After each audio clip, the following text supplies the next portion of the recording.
Halo teman-teman, aku mau bacain buku. Salah satu buku ini kayak buku yang aku suka lah. Kisah nyata ini tentang dengan judul Notes Life Behind 135 hari terakhir bersama Elena, gadis cilik penderita kanker otak. Aku waktu baca ini terkesan banget, hampir mau nangis. Bukan hampir lagi, nangis aku bacanya. Nanti aku bacain untuk teman-teman. Mungkin teman-teman suka baca novel tapi nggak ada waktu lagi kayak gitu kan. Nggak ada waktu lagi, mungkin kecapean kerja, matanya ngantuk udah pulang kerja. Ya dengerin aja ini, nggak usah dilihat. Nanti sekali-sekali sih diperlihatkan foto-fotonya si Elena ini sambil rebahan atau sambil masak, bisa sambil dengarkan kayak gitu aja. Aku buku ini mungkin 10 tahun yang lalu belinya, lebih. Biasanya aku taruh di atas sini, catat kayak gitu, catat berapa, kapan aku belinya. Ini lupa, kayaknya kelupaan aku naruh kapan. Ini Elenanya si cantik, udah tiada.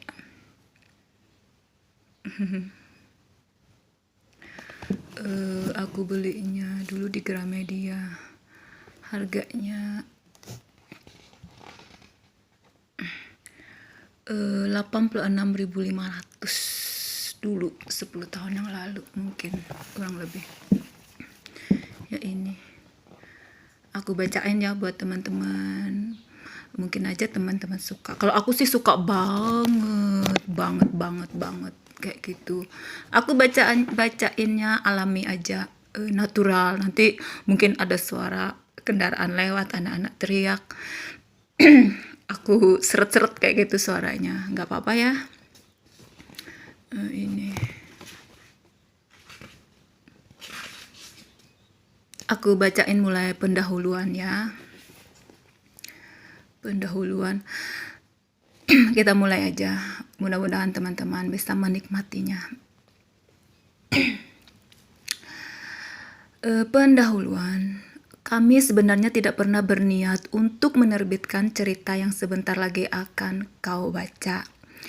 Ketika putri kami, Elena, didiagnosis menderita kanker otak yang mematikan, ia baru berumur 5 tahun. Adiknya Gracie baru 4 tahun. Ketika kami mengetahui bahwa kematian Elena akan menjadi semacam trauma bagi kami berdua, kami juga tahu bahwa kehidupan kakaknya dan kenangan akan dirinya akan lebih buruk lagi bagi Gracie. Elena dan Gracie telah menjadi seperti sahabat. Mereka bergiliran ketika bermain masak-memasak di dapur dengan menggunakan peralatan masak mainan yang dibelikan grandma bagi mereka sebagai hadiah Natal. Mereka saling berlomba untuk memamerkan siapa yang dapat meloncat paling jauh dari dermaga ke air, dan mereka bermain sekolah-sekolahan. Elena berperan sebagai guru dan Gracie sebagai muridnya. Tetapi begitu Gracie baru mulai akrab dengan Elena, ia sudah akan kehilangan kakaknya selamanya. Pada malam pertama, detak jantung Elena melemah dan kami segera tahu bahwa nasibnya setelah kami membawanya ke ruang perawatan intensif. Kami juga tahu bahwa satu-satunya jawaban bagi Gracie tentang kakaknya adalah sebuah jurnal. Setidaknya dengan jurnal ini Gracie akan lebih dapat mengenali kakak perempuannya dengan cara yang tidak akan pernah dilupakan. Maka kami menuliskan jurnal ini untuknya dan hanya baginya dengan kejujuran. Kami mulai bertanya kepada lebih banyak orang yang mendapatkan inspirasi dari teladan gadis cilik 6 tahun kami itu. Namun jurnal itu tidak pernah diperuntukkan bagi mereka, hanya untuk Gracie, dan begitulah selamanya. Kami memberi judul jurnal kami dengan 135 hari bersama Elena. Karena selama itulah yang bisa kami harapkan kelangsungan hidup Elena setelah pertemuan pertama kami dengan beberapa orang dokter. Dan sejak hari itu, kami mulai menghitung tanpa henti. Setiap hari merupakan sebuah hadiah, sedangkan yang lainnya adalah sebuah kenangan. Setiap hari juga merupakan sebuah peringatan akan singkatnya kehidupan kita. Satu-satunya penyesalan kami adalah kami tidak memulainya lebih awal.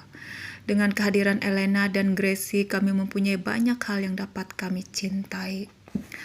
Katanya menghadapi kematian akan membawa sesuatu yang terbaik dan juga terburuk dalam diri manusia. Yang mengagumkan pada diri Elena adalah ia tidak pernah berubah. Ia masih tersenyum ketika difoto, mencintai bayi dan memperlihatkan kepada semua orang kebaikan hatinya yang anggun. Apa yang akan kau baca benar-benar tentang putri kami yang kami kenal dan gadis yang kami cintai? Ia akan selalu menjadi pahlawan kami. Bagi Gracie, ia akan selalu menjadi sahabatnya. Kita mulai dari bab 1 awal cerita. Tidak ada yang dapat mengatakan betapa banyak Elena membawa kasih dan kegembiraan ke dalam keluarga kami. Ia adalah putri pertama kami dan dasar ikatan kasih keluarga kami. Dilahirkan baru 5 tahun yang lalu pada pagi bulan Desember yang bersalju. Ia menjadi harapan dan impian kami. Dengan tambahan adik perempuannya Gracie, lengkaplah keluarga kami. Semuanya berawal dari hari setelah perayaan Thanksgiving. Tiba-tiba ia kehilangan suaranya, berangsur-angsur merasakan kelumpuhan pada tungkai kanannya, dan mengalami serangan sakit kepala. Pertama-tama kami mengira itu hanyalah gangguan tenggorokan, kemudian migrain. Namun 3 hari kemudian kami diberitahu bahwa ia menderita tumor otak. Akhirnya setelah berkonsultasi selama 3 hari, keadaannya secara resmi dinyatakan sebagai sebuah glioma batang otak yang menjalar. Masih lebih buruk lagi, tampaknya penyakit itu tidak dapat dioperasi sehingga mereka menyebut kemungkinan hidup putri kami tipis. Ketika itu kehidupan pun berubah. Namun demikian Elena memperlihatkan ketegaran yang tak pernah kami bayangkan. Ia seorang gadis cilik yang kuat dan bersungguh-sungguh dengan kecerdasan dan kearifan sebagai pelengkapnya. Kami bersyukur memilikinya sebagai bagian dari keluarga kami. Walau kami tidak dapat mengingat setiap saat kehidupan kecilnya, kami dapat mengenang malam-malam penting itu. Malam-malam kehidupannya setelah itu selalu diawali dengan mandi dan sebuah buku. Ia selalu memilih buku terbesar, sedangkan kami selalu memohonnya untuk mengambil yang paling sederhana. Entah bagaimana akhirnya kami menetapkan untuk membaca A Light in the Attic atau One Fish, Two Fish, Red Fish, Blue Fish. Kami akan membacakannya sementara ia menyimaknya, tetapi begitu buku itu terasa bertele-tele, kami mulai melompati beberapa halaman. Apa daya, ia segera tahu dan segera membalik halaman yang kami lewati tadi. Kami sebenarnya tidak mau membacakan halaman-halaman itu. Kemudian kami akan mengakhiri malam itu dengan sebuah ciuman, gelitikan, dan kata-kata tentang betapa bangganya kami. Itu adalah malam-malam yang kami harap dapat kami hidupkan kembali. Sekarang kami memilih buku panjang yang dapat kami temukan dan menikmati setiap saat dari setiap kata-katanya. Begitulah ia memulai perjalanannya dan perjuangannya, yang ia jalani dengan keberanian, berharap menang, dan yang kami dukung sepenuhnya. Sebuah kehidupan kecil, kehidupan yang berarti. Hari pertama, 29 November. Hal itu mulai lebih dini. Kami menyebutnya biner dengan jadwal pilihan untuk pukul 7 pagi, sedangkan waktu terakhir ia dapat makan adalah pukul 1 dini hari. Maka pada tengah malam aku membangunkannya untuk sarapan atau makan malam berupa yogurt. Kecuali jika perawat lupa memesan yogurt sebelum dapur rumah sakit tutup, maka kami akhirnya memberinya puding dan jus apel. Dari pukul 1 pagi hingga fajar kami berbicara tentang Alice di Negeri Ajaib, penemuan barunya, pengendali televisi jarak jauh, dan apa yang selalu ingin ia lakukan.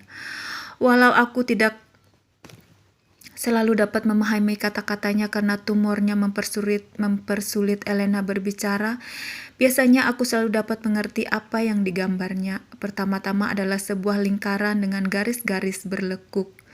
Ini adalah gambar tentang suatu tempat yang selalu ingin dikunjunginya. Satu-satunya masalah adalah aku tidak tahu apa yang sedang digambarnya untukku. Setelah beberapa kali mencoba dan kami berdua putus asa, walaupun Elena lah yang merasa putus asa, aku akhirnya dapat menerka apa yang sedang ia katakan. Tentang restoran kecil, rumah makan pedas yang berjarak 1 mil dari rumah kami. Setelah itu wajahnya bersinar ketika ia mengatakan padaku keinginannya menyantap spaghetti dan keju. Itu adalah permintaan yang sangat sederhana, maka aku tambahkan itu pada daftarku. Yang selanjutnya agak lebih sulit, yaitu Menara Eiffel. Hingga hari ini aku tidak mengerti dari mana ia mendapatkan gagasan itu. Namun begitu ini adalah daftar keinginannya, maka kami harus memenuhinya. Setelah itu daftar tersebut berlanjut ke Jalan Gaun, yang segera ku kenal sebagai daerah pertokoan, gaun pengantin di kota kami, tetapi aku berpura-pura mengabaikannya. Itu adalah jalan yang sama yang sengaja kulewati ketika pulang ke rumah bersama putri-putriku dalam 5 tahun belakangan ini, sambil mengatakan kepada mereka untuk memilih gaun mereka. Sekarang salah satu dari putriku memintaku membawanya ke sana, ke toko yang sama yang selalu kubayangkan akan kubawa dirinya ke sana ketika ia sudah bertunangan. Sekarang aku bertanya-tanya, akankah ia mampu bertahan hingga sejauh itu? Namun begitu gaun pengantin itu ada dalam daftar keinginannya. Ketika malam terus berjalan, kami terus juga bercakap-cakap. Walau kami hanya tidur kurang dari 1 jam setiap harinya, aku sejujurnya percaya bahwa kami berdua merasa jauh lebih segar dibandingkan hari biasanya. Ia ingin berbicara dan aku ingin menyimaknya. Kuharap akan seperti itu setiap malam. Setelah itu, pada hari itu juga dokter-dokternya memberitahu kami tentang sebuah program Memphis yang menawarkan perawatan percobaan terhadap batang otak. Perawatan seperti itu tidak bisa kami dapatkan di sini, dan pada akhir hari itu kami memperoleh penerimaan resmi untuk mengikuti program itu dan telah dipesankan tiket penerbangan pertama pada pagi keesokan harinya. Tidak ada yang pasti, tetapi Brooks dan aku merasa bahwa itu mungkin saja kesempatan terbaik bagi Elena. Malam itu dokter-dokter mengizinkan kami pulang untuk beristirahat. Elena menghiasi pohon Natal yang dipasang oleh grandpa-nya dengan terburu-buru hanya beberapa menit sebelum kami pulang. Ini adalah salah satu dari permintaan Elena. Walau waktu terbatas, kami memiliki cukup waktu sebelum tidur dan menemukan hiasan-hiasan Yesus serta malaikat-malaikat, lalu menggantungkannya di pohon itu. Pada tahun-tahun sebelumnya, aku selalu berkeras untuk memasang pohon itu sebelum tanggal 15 Desember. Untuk tahun ini, penghiasan pohon Natal dilakukan jauh lebih awal. Brooke membacakan sebuah buku bagi putri-putri kami, sementara nenek dan bibiku menyalakan lampu-lampu Natal dari langit-langit kamar-kamar mereka. Itu adalah buku terpanjang yang pernah kami bacakan. Hari pertama ya, ini kita mungkin sampai hari yang kedua aja ya. Nanti kita sambung di video yang selanjutnya. Hari kedua, 30 November. Perjalanan ke Memphis sangat panjang. Tuhan mencintai Elena dan keinginannya untuk tampil cantik. Untuk membuatnya tidak jatuh sakit, kami melakukan segala pencegahan. dari pembersihan rumah hingga memberikan suntikan anti flu bagi seluruh keluarga. Yang terakhir, kami membawa masker debu dari rumah sakit untuk dikenakan pada Elena ketika di pesawat. Jelas ia tidak mau mengenakannya, tentu saja ia memang mau didorong dengan kursi roda kemanapun seperti seorang ratu di atas singgasananya. Tetapi mengenakan masker itu hal yang berlebihan baginya. Lalu bagaimana pendapat teman-teman seperjalanannya tentang penampilannya dengan masker menutupi wajahnya? Setelah lama membujuk dan mendesak, kami berdua akhirnya mengenakan masker yang sama. Katanya aku tampak tolol. Pemeriksaan dalam penerbangan merupakan masalah lain lagi. Dengan Elena dan obat-obatannya membuat pemeriksaan bea cukai memakan waktu 1 jam penuh. Ditambah 1 jam lagi untuk membawa Mom melewati toko-toko cenderamata. Apapun yang diinginkan Elena, ia akan mendapatkannya. Begitu Mom masuk ke toko, ia akan membelikannya sebuah Beanie Baby baru berikut es krim. Jika kami melewati toko hadiah lagi di sepanjang terminal itu, aku yakin kami pasti jatuh pailit. 2 jam kemudian, kami tiba di Memphis. Di sana kami diperkenalkan pada rumah sakit baru dan pasukan kami yang baru. Kebalikan dari percakapan di rumah sakit sebelumnya. Di rumah sakit ini segalanya cepat. Elena segera mendapatkan perhatian yang diperlukannya sehingga kami juga mendapatkan kesempatan berjuang. Sebelum malam itu berakhir, kami telah mendapatkan 4 konsultasi yang berlangsung masing-masing 1 jam lebih. 2 kali X-ray, sebuah orientasi, dan sebuah rumah baru. Elena letih sekali. Demikian juga kami. Kami mengakhiri malam itu dengan membaca kartu-kartu. Semoga cepat sembuh dari teman-teman sekelas di taman kanak-kanaknya yang telah kuselipkan ke dalam tas-tasnya. Akhirnya ia merangkak ke atas tempat tidurnya sambil memeluk kartu-kartunya di bawah selimutnya. Aku masih berusaha membayangkan bagaimana caranya mengambil kartu-kartu itu sebelum ia tertidur. Sejauh ini semua lancar. Dalam 2 hari kami telah berkenalan dengan orang-orang yang tepat. Kami telah melaksanakan 2 dari keinginan Elena, mendirikan pohon Natal dan pergi ke bandara. Untuk sekarang sekian, untuk video selanjutnya kita akan mulai pada hari yang ketiga. Oke, selamat beristirahat teman-teman. God bless you.